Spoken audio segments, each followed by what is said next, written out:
It's 2 a.m., and the sound that pulled you out of sleep is your cat sneezing, wet, over and over, from the foot of the bed, in the dark, that same thick little sneeze every few seconds. You reach for the light, and now you see the rest of it. The clear, runny nose from this afternoon has dried into a crusty yellow-green smear at one nostril. One eye is squinting, half closed, with a pale film creeping across the corner that wasn't there yesterday. The food bowl by the door is full, untouched. She walked up to it, sniffed, and walked away, because a cat with a plugged nose can't smell her food, and a cat that can't smell won't eat. So you do what most people do. You open your phone and start guessing. Maybe it's the lysine everyone swears by, that tub of supplement at the pet store. Maybe you wait and hope. Maybe you brace for the emergency vet in the morning, and the bill that comes with it, $180 just to walk in the door, plus antibiotics on top. Here's the trouble. Most of these colds are caused by a virus. Antibiotics do nothing to a virus. And that lysine half the internet trusts, I'll show you what the research actually did to it.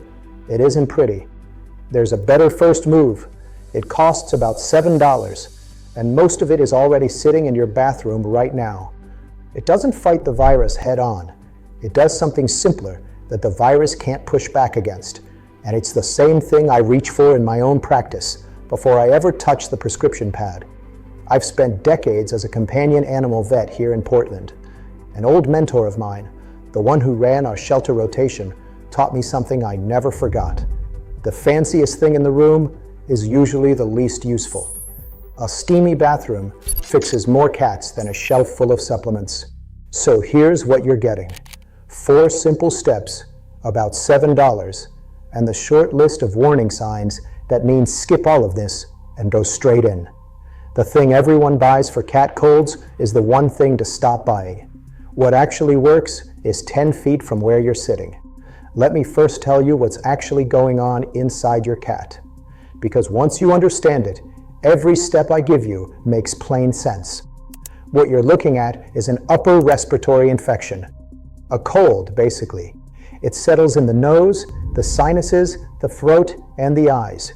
And it looks almost exactly like a cold in a person. Sneezing, runny nose, watery eyes, a stuffed-up cat who won't eat. Here's the part that changes everything. About 9 out of 10 of these are caused by a virus. Usually one of 2, feline herpes virus or calicivirus. Not bacteria, a virus. That one fact is the whole key. There's no everyday cure that kills those viruses. Just like your own cold, the body has to clear it out on its own. So my job, and yours this week, is not to attack the bug. It's to keep your cat comfortable, breathing, eating, and drinking while her own body does the work. Do that, and a mild cold clears in about 7 to 14 days. And the nose is the whole ballgame. A cat that can't smell won't eat. A cat that won't eat gets weak and dehydrated. And then a small cold turns into a real problem. Open up the nose, and you stop that slide before it starts. So that's what we aim at. 4 simple things, about $7. Start with steam.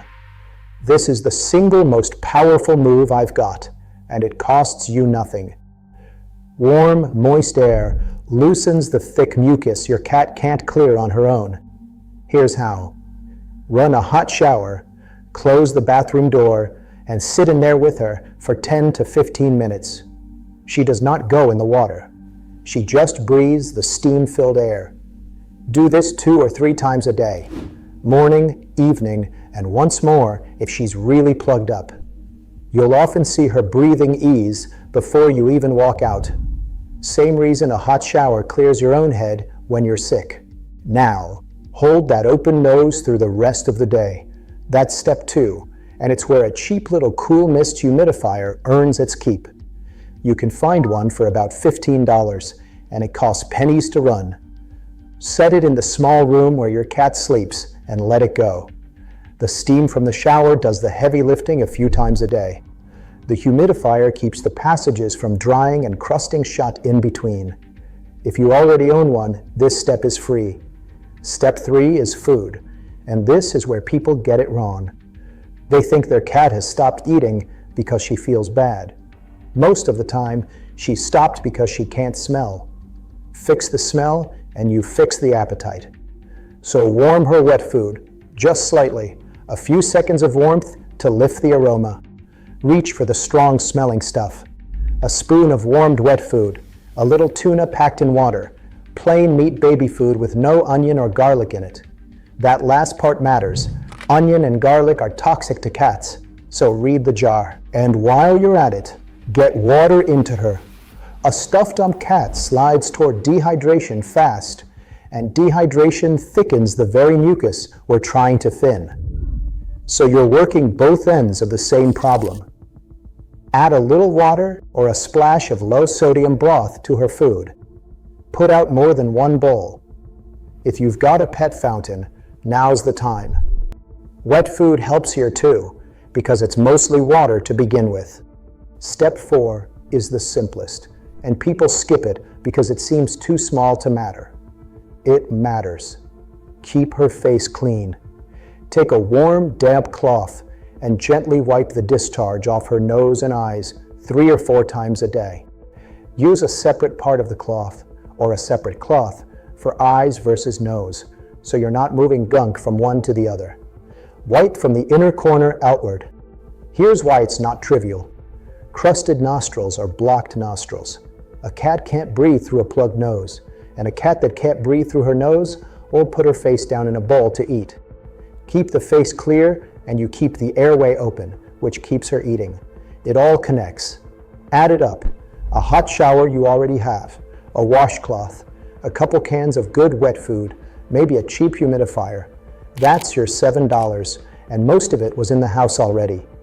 Now, the honest part, because I promised you honest. There's a supplement that half the internet will tell you to run out and buy for exactly this: lysine, an amino acid sold in tubs and gels and treats, marketed hard for cat colds. The theory sounds clever. Lysine is supposed to crowd out another amino acid the herpes virus needs, arginine, and starve the virus out. It's recommended by well over 90% of cat hospitals at one point or another. That's how deep it runs. Here's what the research actually found. In 2015, scientists gathered up every worthwhile study on lysine and feline herpes virus and looked at them together. The verdict was blunt: no benefit. It didn't stop cats from getting sick, didn't shorten the illness, didn't ease the symptoms. In the test tube, it did nothing to the virus. And in a couple of shelter studies, the cats getting lysine actually came out slightly worse than the ones getting nothing at all. Why doesn't it work? Because the clever theory falls apart in a cat's body. Lysine doesn't meaningfully lower arginine in cats. And you wouldn't want it to, because a cat that runs low on arginine can get dangerously sick. The whole idea just doesn't hold.